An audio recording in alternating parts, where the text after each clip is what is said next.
Chào mừng các bạn đã quay trở lại với kênh của Điện lạnh Mai Chi. Lời đầu tiên cho mình xin được gửi lời chúc sức khỏe tới tất cả các bạn cũng như tất cả các anh đồng nghiệp trên cả nước. Một lời chúc sức khỏe và chúc tất cả các anh em đồng nghiệp một mùa hè đầy thắng lợi. Quay trở lại với cái video clip chia sẻ về cái kinh nghiệm sửa chữa tủ lạnh, điều hòa, máy giặt. Thì hôm nay mình có đi làm và mình gặp đồng thời 3 cái tủ lạnh của các hãng khác nhau đều gặp một căn bệnh, đó là căn bệnh bị bó đá giàn lạnh. Một căn bệnh khá là quen thuộc với tất cả anh em chúng ta hàng ngày. Đầu tiên là một cái tủ lạnh Hitachi bó đá mà sensor không hỏng. Rồi tiếp đến mình gặp đến cái tủ lạnh Electrolux và một cái tủ lạnh Sharp hơn 400 lít cũng bị mắc bệnh bó đá mà trong khi đó sensor lại không hỏng. Và sau khi mình xử lý mấy cái tủ đó xong thì mình cũng cảm thấy là cái vấn đề của cái căn bệnh của mấy cái tủ đó, một số anh em cũng khá là băn khoăn và loay hoay không biết là có phương pháp nào để có thể giải quyết được mấy cái căn bệnh đó của những cái tủ lạnh đó. Và những căn bệnh đó là thường xuyên cũng hay xảy ra.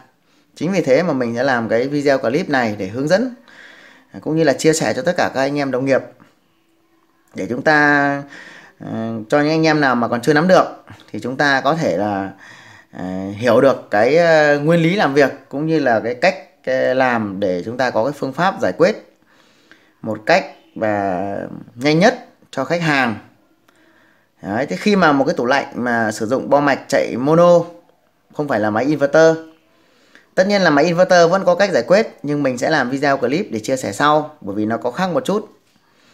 Thế thì khi chúng ta gặp phải những cái tủ lạnh mà sử dụng mạch điện mono mà bị bó đá giàn lạnh mà sensor lại không hỏng, như vậy là chúng ta cũng chưa biết cách làm sao để giải quyết cái tủ đó như thế nào. Thì thật ra là một cái tủ lạnh chạy bo mạch mono mà khi bị mắc bệnh bó đá giàn lạnh mà cái sensor của nó lại không hỏng, thậm chí là có anh em thay sửa sensor rồi mà vẫn không khỏi bệnh, thì chỉ có hai phương pháp để giải quyết cái vấn đề đó. Thứ nhất là chúng ta sẽ thay cái bo mạch chính, bo mạch điều khiển của tủ. Thứ hai là chúng ta sẽ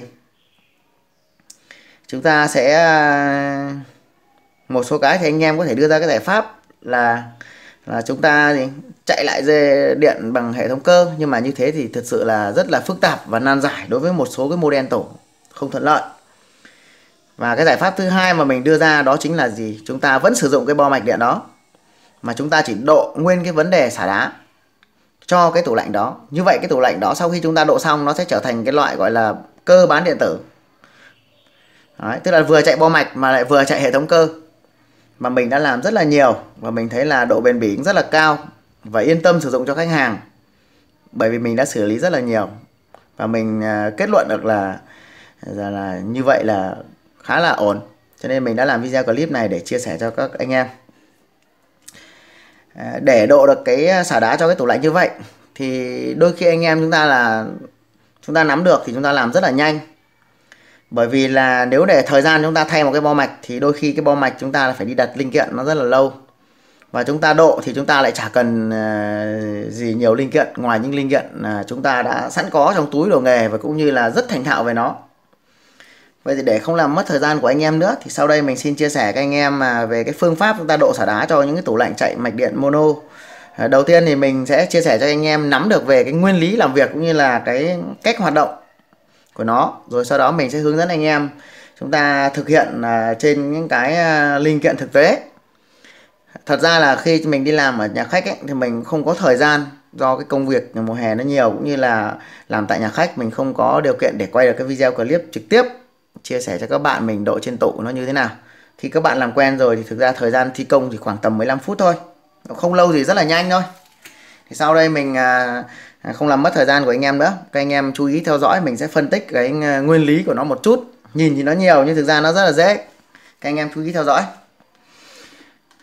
Đầu tiên thì đối với một cái tủ lạnh chạy bo mono như này thì các anh em để khi mà độ vào cái vấn đề xả đá cho nó thì anh em chỉ cần quan tâm đến hai cái vị trí chính và sử dụng hai linh kiện chính. Thì quan tâm đến vị trí chính, thứ nhất là cái vị trí cái bo mạch. Đấy, cái bo mạch điều khiển của nó. Đấy, thứ hai là chúng ta quan tâm đến gì? Cái ngăn đông.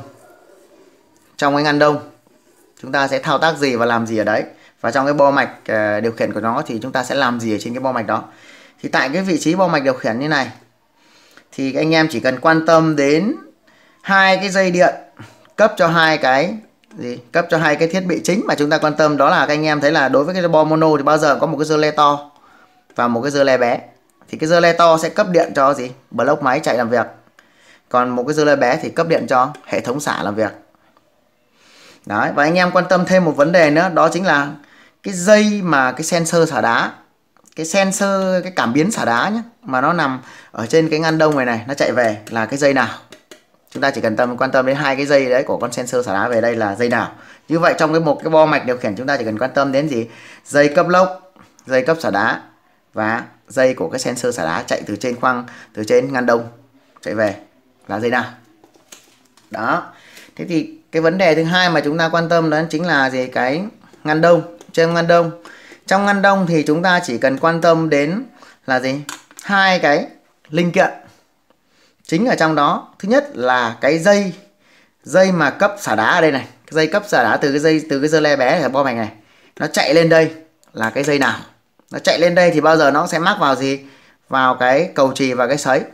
Thì các bạn thấy là cái dây xả đá tại chạy từ bo mạch lên ngăn đông thì bao giờ nó sẽ cấp vào gì? Sấy và cầu chì. Đấy, chúng ta quan tâm đến cái dây đấy.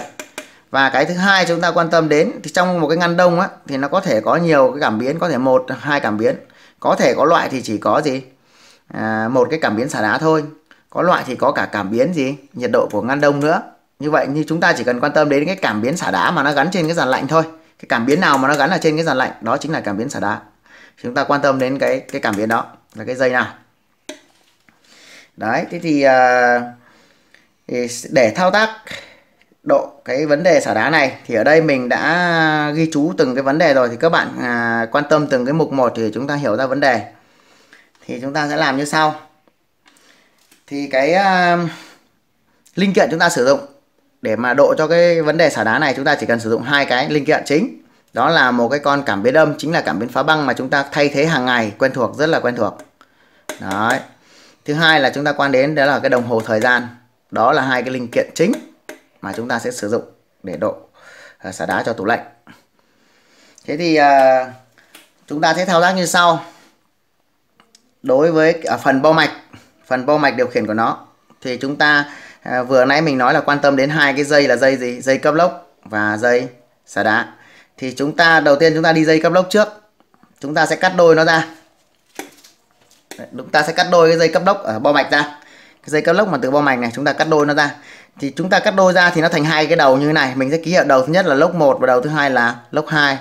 Dây xả đá chúng ta cắt đôi ra thì mình một cái mình ghi là gì? Đầu còn là trong bo mạch chạy ra chúng ta ghi là xả 1, và cái dây chạy lên ngăn đông, dây xả đá chạy lên ngăn đông thì mình ghi là xả 2. Để mình, tại sao mình ghi như vậy, mình đánh dấu như vậy để cho các bạn dễ hình dung ra mà không nhầm lẫn. Thế thì cái dây mà cấp lốc chúng ta cắt đôi ra, cái đầu mà ghi là lốc 1 tức là đầu từ trong cái bo mạch chạy ra, chúng ta sẽ gì? Chúng ta sẽ đấu vào cái chân thứ ba, chân số 3 của đồng hồ thời gian. Ở đây mình đã ghi là gì? Lốc 1, tức là chúng ta sẽ đấu cái dây lốc 1, cái đầu mà trong bo mạch chạy ra này vào cái chân thứ 3 của đồng hồ thời gian. Rồi cái đầu dây lốc 2 tức là cái đầu dây chạy ra lốc ấy, chúng ta sẽ đấu vào chân 4 của đồng hồ thời gian. Ở đây mình đã ghi là lốc 2. Đấy, thì các bạn nối lên như vậy. Như vậy là nguyên cái dây của cái cấp lốc ở cái dơ le lớn này chúng ta đã đấu được vào chân 3, 4 của đồng hồ rồi. Rất là đơn giản, chúng ta cắt đôi ra và chúng ta sẽ bấm cốt hai đầu. Chúng ta sẽ bấm cái cốt cắm hai đầu và chúng ta sẽ cắm vào chân 3, 4 theo cái mình hướng dẫn ở đây. Rồi, đến lượt cái dây xả đá thì chúng ta cũng cắt đôi ra và chúng ta sẽ bấm cốt, nhưng mà ở đây thì cái dây xả 1 chúng ta không dùng đến, chúng ta bỏ đi luôn. Cái dây từ trong bo mạch chạy ra chúng ta ghi là xả 1 này thì chúng ta đầu này chúng ta bỏ, không cần bấm cốt. Mà các bạn hãy bấm cốt cái gì? Cái đầu xả 2 này, cái đầu mà cái dây mà nó chạy đi lên gì? Lên ngăn đá, lên ngăn đông ấy. Thì chúng ta cái chân đấy chúng bấm cốt và chúng ta sẽ cắm luôn vào gì? Vào đợt chân 2 của đồng hồ thời gian. Ở đây mình đã ghi là xả 2. Đó, tức là chúng ta sẽ nối cái dây xả 2 ở đây vào cái chân 2 của đồng hồ thời gian. Rồi, như vậy là phần ở khoang bo mạch gần như là gì? Đã là hoàn tất. Và còn một cái nữa mà chúng ta sẽ thao tác luôn để cho nó đỡ nhầm lẫn. thì các bạn sẽ lần thêm là cái cảm biến xả đá ở đây này, nó chạy từ trên cái ngăn đông nó về khoang bo mạch, về cái nơi mà đặt bo mạch ấy, nó là cái dây điện nào. Ở đây ví dụ mình giả sử cái cảm biến xả đá nó về cái bo mạch này, nó về hai cái dây nó về đây, thì chúng ta sẽ gì, cắt cả hai cái dây đấy đi. Đấy, cắt cả hai cái dây đấy ra. Và cái phần mà chạy từ trên gì, từ trên ngăn đông về như này thì mình sẽ gì, mình sẽ đánh dấu hai cái đầu là cảm CB3 và CB4, tức là cảm biến 3 cảm biến 4, hai cái đầu dây này mình sẽ chập thành một. Mình sẽ chập thành một sợi duy nhất và mình sẽ đấu vào chân 1 của đồng hồ thời gian. Các bạn thấy mình ghi đây là CB3 cộng CB4 không? Đấy. Thế là gì, cái phần dây điện mà chạy từ trên cái gì, chạy từ trên cái ngăn đông này chạy về bo mạch này, mình sẽ cắt ở đây ra và mình sẽ bấm cốt thành một đầu thôi và mình sẽ cắm vào chân 1. Được chưa? Rồi. Như vậy là toàn bộ phần ở dưới bo mạch chúng ta sau một vài thao tác chúng ta đã xong. Và bây giờ chúng ta sẽ mở cái ngăn đông ra. Thì cái cảm biến mà chạy về lúc nãy chúng ta vừa mới xem cái dây nào chạy về đấy, thì chúng ta cũng cắt ra. Cái cảm biến xả đá gắn trên dàn lạnh ấy, chúng ta cũng cắt ra. Thì khi chúng ta cắt ra thì cái cảm biến đó chúng ta mang về, chúng ta đấu giả vào hai cái dây ở dưới bo mạch này để cho nó khỏi báo lỗi. Nhưng thực ra thì các bạn không đấu cũng vẫn chạy được, mình thấy là cũng không vấn đề gì. Nhưng nếu bạn nào cẩn thận thì chúng ta cứ đấu, chúng ta cắt ở trên cái ngăn đông này cái con cảm biến nó ra, cảm biến xả đá, sensor xả đá ra, chúng ta đem về chúng ta đấu giả vào hai cái chân gì. Ở đây mình có ghi chú này, cái chân CB1 này chúng ta nối vào cái CB7 ở đây, mình cắt ở đây. Cái chân CB2 ở đây chúng ta nối vào cái chân CB8 mà mình đã cắt ra ở đây. Tại vì mình cắt ra thì bao giờ nó là có hai đầu dây và tổng cộng là có 4 đầu dây ở cái vết cắt này. Đó. Thế thì sau khi cắt con sensor ở đây ra thì chúng ta mang về đấu vào đây là chúng ta xong toàn bộ cái phần ở dưới bo mạch. Và bây giờ đến lượt chúng ta sẽ thao tác gì ở cái ngăn đông này bằng cách là chúng ta sẽ gì, cái dây xả đá mà mình vừa cắt ở cái chân thứ hai này, chúng ta đấu vào chân 2 của cái gì, của đồng hồ thời gian này, nó sẽ chạy lên cái ngăn đông. Chạy lên ngăn đông thì nó sẽ đi vào một cái đầu của dây điện sấy hay là cầu chì gì đó. Tóm lại là cái mạch mà có cầu chì với sấy mắc nối tiếp với nhau như thế này. Thì các bạn cắt đôi cái sợi dây đó ra, tức là cái chân 2 này nó chạy lên, cái chân 2 là cái dây xả đá này, nó chạy trong thân tủ. Đấy, cái dây 2 mà mình vừa cắt ra mình bấm vào chân 2 này này. Nhớ nhá, các bạn được để ý nhá, là cái dây từ cái dơ le xả đá trong bo mạch chạy ra, chúng ta cắt đôi ra và chúng ta bấm cái đầu cốt. Bấm cái đầu cốt ở tại đây và chúng ta sẽ cắm vào chân 2 của đồng hồ thời gian luôn. Và cái dây đó nó sẽ chạy lên gì? Chạy lên cái mạch điện. Nó chạy lên trong thân tủ, chạy đi qua thân tủ và nó chui ra ở trong cái gì? Trong cái ngăn đông này và nó sẽ đấu vào cái gì? Vào cái sấy và cái cầu chì. Thì chúng ta cũng lại cắt đôi nó ở trên vị trí gì? Chúng ta sẽ cắt đôi nó ở cái vị trí trên ngăn đông. Như vậy là cái sợi dây chạy từ dơ le bé này đi vòng qua thân tủ lên đây, chúng ta sẽ cắt hai chỗ. Đó là chúng ta cắt ở ngay vị trí khoang để mạch điện. Cái nơi mà để mạch điện là chúng ta cắt một lần. Và lên ngăn đông vẫn sợi dây đấy, chúng ta cũng cắt ra một lần nữa. Đấy. Thì ở dưới chúng ta cắt ra, chúng ta đã đấu vào chân 2 đồng hồ rồi. Vậy thì trên này chúng ta cắt đôi ra, chúng ta sẽ làm gì? Chúng ta cắt đôi ra thì nó sẽ có hai đầu như thế này, mình ký hiệu là xả 3 và đầu nối về chỗ cái sấy này chúng ta ký là mình sẽ ký hiệu là xả 4. Thì chúng ta cắt đôi ra, chúng ta sẽ mắc gì? Mắc hai chân con cảm biến âm vào đây, vào cái vị trí chúng ta cắt này. Thì ở đây mình ghi là một chân của con cảm biến âm mình sẽ đấu với xả 3 và một cái chân chạy ra cái sấy này thì mình sẽ ghi là xả 4 và mình sẽ đấu vào chân còn lại của cảm biến âm. Như vậy chúng ta cắt đôi ra và chúng ta mắc hai chân của con âm vào đây, mắc nối tiếp hai chân của con âm vào đây. Rồi, thế thì sau khi chúng ta mắc vào đây rồi thì chúng ta còn thiếu một chân nữa, đó chính là cái chân mà chúng ta vừa bấm cốt ở đây này. Chúng ta đấu vào cái chân 1 của đồng hồ thời gian này này. Cái chân mà mình vừa gì?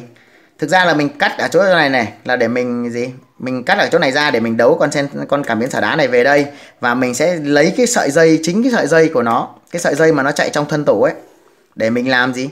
Mình lấy chính cái sợi dây chạy trong thân tủ đấy để mình làm cái dây chân 1 đồng hồ này cho chúng ta không phải đi thêm dây nữa. Chúng ta lợi dụng cái dây đó luôn, chúng ta đấu chập thành một để thành một cái dây nó khỏe hơn, bởi vì dây sensor này thường là dây nhỏ các bạn nhé. Chúng ta đấu chập thành một thì đảm bảo là đồng hồ chạy sẽ rất là khỏe. Còn nếu chúng ta sử dụng một sợi đơn thì nó hơi yếu. Theo mình chúng ta để không cũng chả làm gì, chúng ta sẽ chập nó thành một sợi để cho nó thành cái sợi dây to hơn. Đấy, mình lợi dụng luôn cái sợi dây chạy trong thân tủ đó thì chúng ta sẽ không phải đi thêm cái dây chân 1 này các bạn nhé. Đấy, thì sau khi chúng ta nối hai cái con âm, chân của con âm vào đây rồi, con cảm biến xả đá vào đây rồi, thì cái sợi dây trong thân tủ này mình sau khi mình cắt nó còn lại hai cái đầu mình ký hiệu là CB5 và CB6 ở đây, thì chúng ta cũng chập thành một. Ở dưới thì chúng ta chập hai cái đầu này thành một, CB4 và CB3 chập thành một để đấu vào gì? Chân 1 rồi. Thì cái đầu trên còn lại nó thòi là trên ngăn đông này nó còn thò ra đấy thì chúng ta sẽ gì? Chúng ta cũng sẽ đấu chập thành một lại thành gì? CB5 và CB6 và chúng ta sẽ đấu vào cái gì? Cái chân chỗ xoay vị trí xả 4 này này. Cái chân mà mình đấu cái con âm có vị trí xả 4 này, tức là chân mà đấu vào cái vị trí mà nó liền với bên sấy và cầu chì. Các bạn đừng đấu vào bên xả 3 nhé, đấu bên xả 3 đồng hồ sẽ không quay được, mà chúng ta phải đấu gì? Đấu về bên xả 4. Chính vì thế mà chân âm ở đây mình ghi là gì? Chúng ta đấu xả 4 và đồng thời cộng luôn cái gì? CB5, CB6 đấy, tức là chúng ta sẽ cái vị trí này chúng ta sẽ chập cái dây của con sensor xả đá này vào cái vị trí nối này luôn, và vị trí của chân âm mà chúng ta vừa nối đây luôn. Rồi. Đấy, sau khi chúng ta đấu được như vậy rồi thì các bạn sẽ kiểm tra lại một lần cuối xem chúng ta đã đấu theo đúng cái sơ đồ hướng dẫn như này chưa. Rồi sau khi chúng ta đấu được như vậy rồi thì chúng ta sẽ tiến hành gì? Chúng ta kiểm tra lại rồi mà chúng ta thấy ok, theo cái sơ đồ hướng dẫn như này rồi thì chúng ta sẽ tiến hành chạy thử máy ở hai cái chế độ để kiểm tra xem là hệ thống nó vận hành ok hay chưa. Sau khi các bạn kiểm tra được như mình hướng dẫn ở đây thì đảm bảo với các bạn rằng tủ sẽ chạy hoàn toàn là ok mà không gặp phải bất cứ một trở ngại gì, bởi vì thực tế mình đã làm rất là nhiều cho nên mình mới chia sẻ cho các bạn để các anh em chúng ta cùng tham khảo, để chúng ta có thể ứng dụng được vào. Đấy, thì sau khi đấu xong chúng ta kiểm tra lại phần điện đóm mọi thứ ok rồi và đúng theo hướng dẫn như này rồi thì chúng ta sẽ tiến hành chạy thử như sau. Chúng ta sẽ cấp điện vào cho cái tủ, chúng ta cắm điện fix điện tủ lạnh vào. Thì khi chúng ta cắm vào cái thì cái mạch điện này sau một tí nó sẽ gì? Nó sẽ cấp điện cái dơ le lốc này cho cái lốc, cấp điện cho cái lốc chạy. Thì khi lấy thì chúng ta đã cắt dây rồi và lúc đấy thì chúng ta sẽ thấy là gì? Bờ lốc sẽ chạy, bởi vì cái đồng hồ của chúng ta này thường nó đang nằm ở cái chế độ chạy lạnh là chân 3 đóng chân 4. Chân 3 đóng chân 4 thì cái bờ lốc nó chạy. Thì khi cái bờ lốc nó chạy rồi thì các bạn sẽ soi cái đồng hồ này xem cái đồng hồ này đã quay chưa. Cái bờ lốc này chạy thì đồng hồ phải quay thì nó mới đúng. Còn nếu bờ lốc chạy mà đồng hồ không quay là chúng ta phải xem lại cái sơ đồ đấu chúng ta bị gì? Bị nhầm ở đâu đó. Các bạn lưu ý nhé. Bước 1 là khi cắm điện vào bờ lốc chạy thì cái đồng hồ phải quay. Đồng hồ không quay chúng ta cần phải kiểm tra lại toàn bộ sơ đồ đấu nối xem đúng chưa. Còn khi mà bờ lốc chạy đồng hồ đã quay rồi, coi nghĩa là một bước đã ok. Sau đấy chúng ta sẽ làm gì? Sau đấy chúng ta sẽ xoay đồng hồ này về chế độ xả đá. Về chế độ xả đá tức là chân 3 đóng sang chân 2. Đấy, và chúng ta sẽ đấu chập cái vị trí xả 3 và xả 4 lại với nhau, tức là đấu chập hai chân con âm này lại với nhau. Thì gì? Thì chúng ta sẽ thấy là gì? Cái sấy này nó phải là nóng lên. Cái sấy này nó phải nóng lên. Và cái đồng hồ lúc đấy chúng ta soi thì cái đồng hồ lúc đấy sẽ phải gì? Ngừng quay. Không còn quay nữa. Các bạn lưu ý này, xoay đồng hồ về chế độ xả đá rồi chúng ta đấu chập hai cái chân của con âm lại, tức là đấu chập chân xả 3 và xả 4 lại, đấu chập hai âm này lại, hai chân của con âm này lại thì chúng ta sẽ thấy là gì? Đồng hồ phải dừng quay là một. Thứ hai là sấy phải nóng lên. Đó, sau khi chúng ta chạy thử được hai cái bước như này mà được như này thì đảm bảo với các bạn là chúng ta đã đấu thành công 100% và tủ sẽ hoạt động ổn định. Đó, thì đây là vấn đề về cái sơ đồ nguyên lý cũng như là cái lý thuyết mà chúng ta sẽ phải xử lý cái tủ đó như thế nào. Nhìn thì nó khá là lằng nhằng nhưng mà khi các bạn tìm hiểu từng cái khu vực một thì các bạn thấy rằng là nó chỉ có vài bước thôi, khá là đơn giản. Đấy, thì sau đây mình sẽ hướng dẫn các bạn thao tác trên cái linh kiện thực tế thì các bạn sẽ thấy rằng nó chỉ có vài cái đường dây đơn giản như vậy chứ không đến mức gọi là nhìn nó như cái sơ đồ mình vẽ ra cho các bạn xem. Đấy, và sau cuối cùng mình sẽ nói đến một cái lưu ý trong cái vấn đề này. Thì cái đấy mình sẽ nói sau cùng. Thì bây giờ mình sẽ hướng dẫn các bạn thao tác trên cái linh kiện thực tế.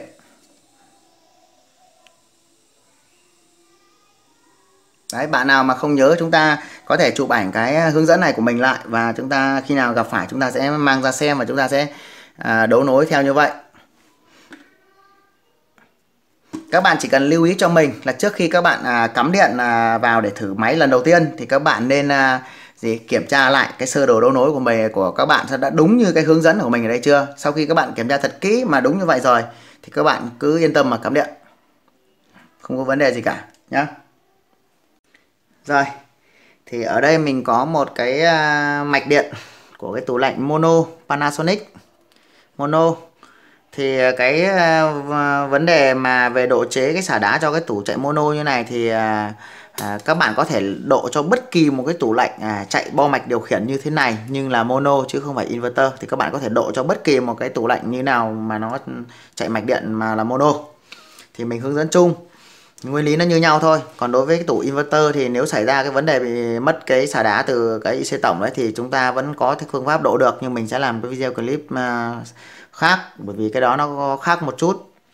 Thì đây thì mình sẽ sử dụng hai cái linh kiện căn bản, là linh kiện mà chúng ta rất là quen thuộc. Thứ nhất là con cảm biến phá băng, ở đây mình sử dụng là cái gì, âm nhật 5 số. Thứ hai là chúng ta dùng cái timer, tức là dùng cái đồng hồ thời gian. Mình đang dùng con 704 này để hướng dẫn cho các bạn. Thì con 704 timer 704 ở đây thì tức là đồng hồ này là gì, 8 tiếng xả đá một lần. Còn nếu các bạn sử dụng là 603 thì là đồng hồ là 6 tiếng xả đá một lần. Thì nó cũng không khác gì nhau cả. Các bạn có thể dùng một trong hai loại vẫn chạy tốt các bạn nhé. Nếu mà cái nào các bạn cảm thấy muốn xả đá nhanh hơn thì các bạn sử dụng timer 603. Thì ở đây thì ở đây ban đầu thì cái bo mạch này các bạn chỉ cần quan tâm đến như cái sơ đồ hướng dẫn của mình. Các bạn quan tâm đến là gì, một cái con dơ le lớn và con dơ le bé. Tức là gì, dây dơ le lớn là dây cấp ra lốc, bình thường nó đang cấp ra lốc như thế này đó. Và cái dây của con dơ le bé, ở đây mình đã hàn sẵn hai cái dây ở đây, là cái dây dơ le lớn là dây màu đen, rồi dây dơ le bé xả đá là dây màu nâu như này, màu xám màu nâu như này. Thì bình thường thì cái dây mà chúng ta gì, cái dây mà dơ le lớn thì thường là sẽ cấp ra lốc luôn. Còn chân còn lại của lốc là thường là dây màu xanh, người ta đã cấp gọi là chân trung. Chân trung này thì người ta sẽ cấp cho lốc, cấp cho cái gì, sấy luôn. Thế thì cái dây màu dây của dơ le bé chạy ra là dây màu nâu thì thường người ta sẽ cấp lên gì, người ta mạch nguyên bản của nó là nó sẽ cấp lên sấy luôn đó, cấp lên sấy như này luôn, lên cái mạch sấy mà có cái cầu chì mắc nối tiếp như thế này. Đấy, cái phần đầu cầu chì còn lại này thường người ta sẽ đấu vào chung cái dây màu xanh, tức là gì, nguồn cấp trước N, và người ta sẽ điều khiển cái nguồn còn lại là nguồn L thông qua cái mạch điện này để cấp điện cho cái máy nén làm việc cũng như là cái sấy này xả tuyết. Thì bây giờ chúng ta sẽ thao tác như sau, là chúng ta sẽ xem là cái dây nào từ cái dơ le lớn chạy ra là dơ le cấp lốc như thế này, và dơ le bé chạy ra là dây cấp ra sấy như thế này. Nó sẽ chạy trong thân tủ để lên để cấp vào cái sấy như thế này ở ngăn đông.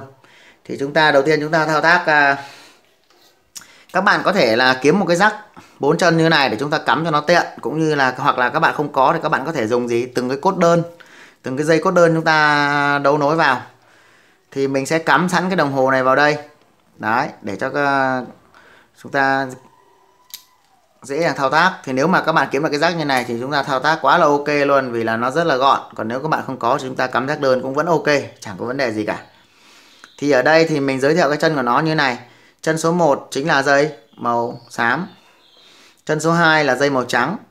Đối với cái rắc này nhá, các bạn chỉ cần biết chân 1 2 3 4 thôi, còn cái rắc này nó màu dây nó không quan trọng. Đấy, chân 1 dây màu xám, chân 2 dây màu trắng, và chân 3 là dây màu đỏ, và chân 4 là dây màu đen. Rồi. Thì thao tác đầu tiên là chúng ta sẽ gì? Cái dây mà chạy từ con dơ le lớn cấp ra lốc như này chúng ta cắt đôi ra. Theo hướng dẫn trong này mình cắt đôi ra như này. Mình cắt đôi ra thì mình sẽ bấm cốt cắm ở hai đầu như này. Thì cái đầu trong bo mạch chạy ra, đầu trong mạch điện chạy ra, chúng ta sẽ gì? Mắc vào cái chân 3 của đồng hồ thời gian. Chúng ta sẽ đấu vào chân 3 đồng hồ thời gian như này luôn. Đó. Cái đầu mà trong cái mạch điện chạy ra chúng ta sẽ đấu vào chân 3 đồng hồ thời gian. Còn chân 4 đồng hồ thời gian chúng ta sẽ đấu vào cái phần còn lại, tức là chạy ra lốc luôn. Rồi. Như vậy là sau khi chúng ta cắt cái dây đó ra thì chúng ta mắc cái chân 3 4 này vào đấy là chúng ta đã gì? Đã được một cái phần cấp lốc rồi. Đấy, phần trong bo mạch chạy ra chúng ta đấu chân 3 đồng hồ, và phần còn lại chúng ta đấu vào chân 4 của đồng hồ. Ok. Rồi, tiếp theo chúng ta sẽ quan tâm đến là gì? Cái dây từ dơ le bé chạy ra để chạy lên để cấp vào sấy. Thì chúng ta cũng cắt đôi ra. Cái phần dưới bo mạch chúng ta cắt đôi ra như thế này. Thì cái phần ở trong cái bo mạch ấy chúng ta sẽ bỏ qua. Phần trong mạch điện chúng ta sẽ bỏ đi mà không cần dùng đến nữa.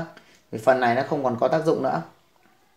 Đấy, phần trong mạch điện chúng ta bỏ đi. Còn cái phần đầu còn lại như này, phần mà chạy lên trên thân tủ thì chúng ta đấu vào gì?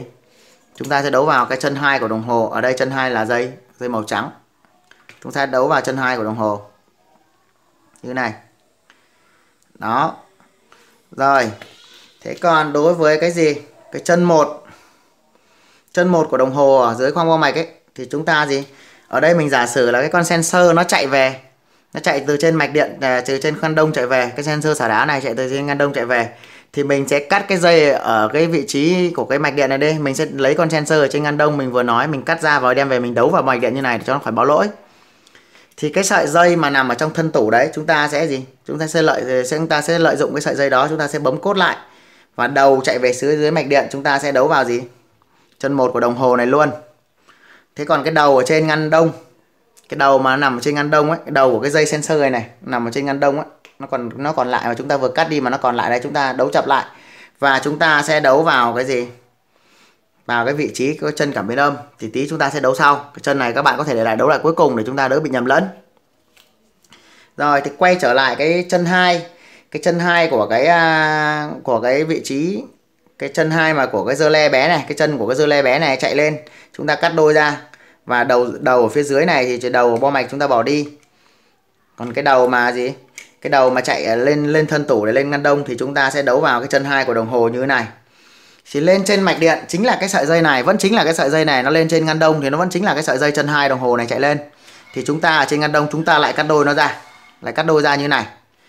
Cắt đôi ra như này thì chúng ta sẽ gì? Mắc luôn đấu luôn cái con cảm biến phá băng vào đấy, con âm vào đấy. Chúng ta sẽ cắt đôi ra và chúng ta sẽ đấu luôn chân âm vào đấy, chân con âm cảm biến phá băng vào đó. Rồi, chúng ta sẽ đấu vào luôn như thế này. Khi chúng ta cắt ra và chúng ta sẽ đấu luôn hai chân của hai âm vào cái vị trí chúng ta cắt đó, là các bạn sẽ được mắc nối tiếp giống như hình như này. Đấy, giống như hình như này. Thế thì ngay tại cái vị trí một trong hai chân của con âm này thì các bạn sẽ đấu gì? Đấu cái chân của cái dây của cái sensor chúng ta vừa cắt này vào cái chân mà bên cái con âm này nó nối vào cái con sấy này. Theo như sơ đồ nguyên lý mình vừa hướng dẫn, các bạn sẽ nối ngay cái chân đấy. Chân đấy chính là chân chạy về, chân 1 đồng hồ thời gian. Chúng ta sẽ nối vào chân của con âm mà nó mắc với cái gì? Mắc với cái sấy này. Còn cái chân mà nó chạy từ dưới cái đồng hồ chạy lên thì các bạn để không như thế này nhá. Các bạn sẽ đấu cái gì? Cái dây của con sensor vừa cắt này chính là cái chân của đồng hồ, của chân 1 của đồng hồ thời gian chạy lên đấy. Cái chân của chân 1 mà mình vừa cắm này chạy lên thì các bạn sẽ đấu luôn vào bên cái gì? Đấu luôn vào cái bên mà nó mắc với con sấy. Đó, chân 1 này chúng ta sẽ đấu vào luôn cái chỗ cái chân âm mà mắc vào bên sấy như thế này. Đấy, chúng ta sẽ đấu vào như thế này. Đấy, còn chân 2 chạy lên đây, chân 2 đồng hồ chạy lên các bạn mắc vào chân âm. Chân âm còn lại các bạn mắc ra gì? Ra cái sấy như này. Đấy, ra sấy hoặc cầu trì, cái đường mạch có cầu trì với sấy các bạn mắc ra này và các bạn sẽ mắc luôn gì? Cái dây của chân 1 đồng hồ thời gian chạy vào đấy. Rồi, ok. Đấy, thế còn cái đầu bên cầu trì này nó mắc nguồn điện như nào thì các bạn cứ để nguyên kệ nó. Đấy, còn con sensor thì chúng ta cắt ra, chúng ta mang về, chúng ta đấu giả vào này cho nó khỏi báo lỗi. Rồi, sau khi các bạn đấu được hoàn tất như này thì các bạn sẽ tiến hành chạy thử. Các bạn kiểm tra lại sơ đồ đấu nối cho nó một lần nữa cho nó chính xác. Rồi sau đó các bạn sẽ chạy thử. Chạy thử thì các bạn sẽ gì? Để cái này đóng ở chân 34, tức là chế độ chạy lạnh. Các bạn xoay đồng hồ cho nó ở chân 34 đi. Mặc định thường nó là chân 34 sẵn rồi. Thì các bạn xoay thử một cái cho nó chạm chân 34 đi. Rồi các bạn cấp điện cho cái mọc điện, cấp điện cho tủ lạnh. Thì các bạn sẽ thấy là sau một tí thì cái mạch điện nó sẽ xuất lệnh và cái đồng hồ, cái lốc này sẽ chạy luôn. Khi cái lốc này nó chạy lên thì các bạn hãy soi vào cái mắt này, các bạn quan sát là cái đồng hồ này, cái bánh răng nó có quay không. Khi cái lốc này chạy mà cái bánh răng này quay là ok. Sau khi cái bánh răng này quay rồi mà lốc chạy bánh răng này quay rồi thì các bạn sẽ xoay cái gì? Xoay cái này về chế độ gì? Xả đá như thế này. Các bạn xoay về chế độ xả đá. Đấy, các bạn xoay về chế độ tạch cái như này thì các bạn sẽ thấy là gì? Khi đó thì cái đồng hồ này nó vẫn đang quay. Bởi vì tại sao? Bởi vì chúng ta đang thử máy thì cái này nó không có lạnh thì cái đồng hồ nó vẫn đang quay. Và lúc đấy chúng ta sẽ gì? Chúng ta sẽ đấu chập hai chân con âm này để giả sử là con âm này đang làm việc. Khi có lạnh chúng ta sẽ đấu chập cái chân của hai chân con âm này lại với nhau như thế này. Đấy, khi đó chúng ta sẽ đấu chập hai chân này lại như này thì cái đồng hồ này nó đang quay thì chuyển theo trạng thái là gì? Ngừng quay. Và cái sấy này bắt đầu là gì? Nóng lên. Đấy, sau khi chúng ta thử được hai bước như vậy thì cái mạch điện này hoàn toàn là các bạn đã đấu đúng và ok và vận hành ok. Và như vậy là các bạn đã hoàn thành cái việc độ xả đá cho một cái tủ lạnh chạy mạch mono như thế này. Đấy, mình chỉ xin lưu ý với các bạn một cái vấn đề nho nhỏ nữa, nhưng mà mình thấy là gì? Các bạn không làm nó vẫn chạy bình thường. Tủ vẫn chạy ok. Nếu bạn nào muốn tìm hiểu sâu thì chúng ta sẽ tìm hiểu là cái hệ lụy của nó, nhưng theo mình thì nói cái vấn đề hệ lụy nó có thể có nhiều bạn không hiểu được, nhưng mà mình thấy là nó vẫn chạy ok. Đó là đối với cái tủ lạnh mà cái lốc máy này với cái quạt chạy điện là 220 và lốc và quạt chạy cùng nhau thì các bạn đấu như này là hoàn toàn yên tâm 100%, chuẩn zin luôn. Còn đối với cái tủ lạnh nào ấy mà người ta sử dụng đặc biệt như tủ sáp loại lớn chẳng hạn thì người ta sẽ sử dụng cái quạt DC 15V Và cái lốc này thì lại là gì? Lốc 220. Thì cái quạt là quạt DC. Chính vì thế mà khi cái con này nó chuyển về chế độ 32 ấy, là cái lốc này nghỉ nhưng cái quạt nó vẫn chạy. Cái quạt nó vẫn chạy. Thế thì nó sẽ xảy ra hiện tượng gì? Nếu như cái sấy xả đá này nó vẫn đang làm việc, nó đang nóng lên mà cái quạt vẫn chạy ấy, thì nó sẽ hút cái gió nóng này làm cho cái tuyết trên giàn nó sẽ tan nhanh hơn. Và đồng thời là cái nhiệt độ ở khoang ngân đông nó giảm đi một tí xíu. Nhưng mà không sao các bạn ạ. Mình đã thấy, mình đã kiểm tra và thử nghiệm rồi, nó chạy rất là ok, vẫn bình thường các bạn, không vấn đề gì cả. Tủ vẫn lạnh đóng đá rất là tốt, độ lạnh vẫn rất là sâu. Đó. Thế còn nếu bạn nào muốn hoàn mỹ 100% thì chúng ta có thể chế thêm một con dơ le 220V mắc song song với hai chân lốc như này. Chúng ta sẽ mắc song song với hai chân lốc như này. Con dơ le 220V đó thì cái cuộn điện của nó chúng ta sẽ mắc song song với hai chân cấp lốc này, để khi nào là gì? Cái lốc này chạy. Đấy, thì cái dơ le đấy đóng thì mới cái quạt đấy nó mới chạy, thì chúng ta sẽ gì? Cái phần tiếp điểm của con dơ le mà chúng ta chế vào đấy, chúng ta sẽ gì? Chúng ta sẽ đấu cái nguồn dương cấp cho cái quạt đấy. Bởi vì cái quạt của nó thường nó ví dụ loại 3 giây hay 4 giây thì nó sẽ có dây đỏ đen là dây cấp nguồn 12V hoặc 15V cho tùy loại quạt. Thì các bạn sẽ đấu cái phần tiếp điểm của dơ le chúng ta mắc thêm, đấy chính là gì? Phần nó ngắt bỏ cái phần nguồn điện của cái quạt đi. Thì khi mà cái đồng hồ này chạy, tức là gì? Cái đồng hồ này chân 34 mà chạy lạnh, tức là cái lốc này chạy. Cái lốc này chạy thì có phải là hai chân này có điện 220 đúng không? Thì 220 nó sẽ gì? Đóng cái dơ le đấy, và đóng dơ le đấy thì sẽ cấp nguồn cho cái quạt đấy, và cái quạt đấy sẽ chạy. Tức là lốc chạy thì quạt chạy. Còn khi nào chuyển sang chân 34, tức là gì? Cái cặp chân của lốc này bị mất điện thì con dơ le đấy nó ngắt ra. Thì là gì? Lốc nghỉ. Lốc nghỉ thì đương nhiên là chuyển qua chế độ sấy rồi đúng không? Ngoài chế độ ngắt nhiệt ra thì nó chuyển qua chế độ sấy. Thì lốc nghỉ thì cái quạt đó cũng sẽ nghỉ theo, bởi vì là lốc nghỉ thì bị mất điện ở đây, thì cái dơ le nó buông ra thì cái quạt đấy nó bị mất nguồn. Mất nguồn thì nó cũng sẽ ngừng chạy. Thì đấy là cái vấn đề là chuyên sâu thêm một chút nếu như bạn nào muốn hoàn mỹ trong cái sơ đồ độ chế này. Còn nếu mà bạn nào mà không có khả năng tìm hiểu sâu hơn như vậy thì các bạn cứ đấu nối theo đúng như cái sơ đồ mình đã chia sẻ ở đây, thì các bạn thì mình thấy là nó vẫn chạy lạnh rất là ok. Kể cả tủ 400 lít hay bao nhiêu lít đi nữa thì cái nguyên lý nó vẫn vậy. Tủ Sharp, tủ Elex, tủ Mitsu hay là Pana, bất cứ một cái tủ nào chạy điện mono thì khi bị hỏng cái vấn đề không xả đá mà sensor không hỏng, các bạn có thể độ chế về như này bằng hai linh kiện cơ bản như này. Còn các bạn tận dụng tất cả các linh kiện cũ của nó không thay đổi gì, các bạn chỉ cần độ chế hai cái linh kiện này vào là các bạn đã giải quyết xong một cái tủ lạnh bị không xả đá. Đấy, mà sensor không hỏng. Rồi, trên đây là toàn bộ những cái chia sẻ của mình từ những cái kinh nghiệm thực tế mình sửa chữa máy lạnh. Mình chia sẻ cho các bạn thì hy vọng là các bạn có thể tham khảo thêm để có thể là có những cái phương án xử lý tốt nhất cho một cái tủ lạnh bị hư hỏng của khách hàng mà thuận lợi nhất, bằng những cái linh kiện mà chúng ta vốn rất thông thạo mà lại sẵn có trong túi đồ. Thì chia sẻ của mình đến đây là kết thúc rồi.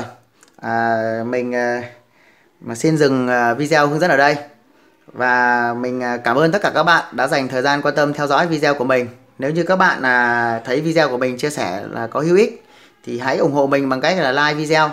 Cũng như là bạn nào mà chưa phải là thành viên của kênh Điện lạnh Mai Chi thì hãy ủng hộ mình bằng cách là đăng ký kênh, đăng ký là thành viên của kênh, và nhớ là bật biểu tượng rung chuông lên để mỗi khi mình có một cái chia sẻ hữu ích hoặc là một cái chia sẻ mới thì các bạn sẽ nhận được thông báo. Thì các bạn bấm nút đăng ký và các bạn bấm luôn cái biểu tượng rung chuông. Rồi, và mình xin kết thúc video ở đây. Một lần nữa cảm ơn tất cả các bạn đã dành thời gian quan tâm theo dõi video của mình, và hẹn gặp lại các bạn ở các video chia sẻ tiếp theo của mình. Thân ái chào các bạn.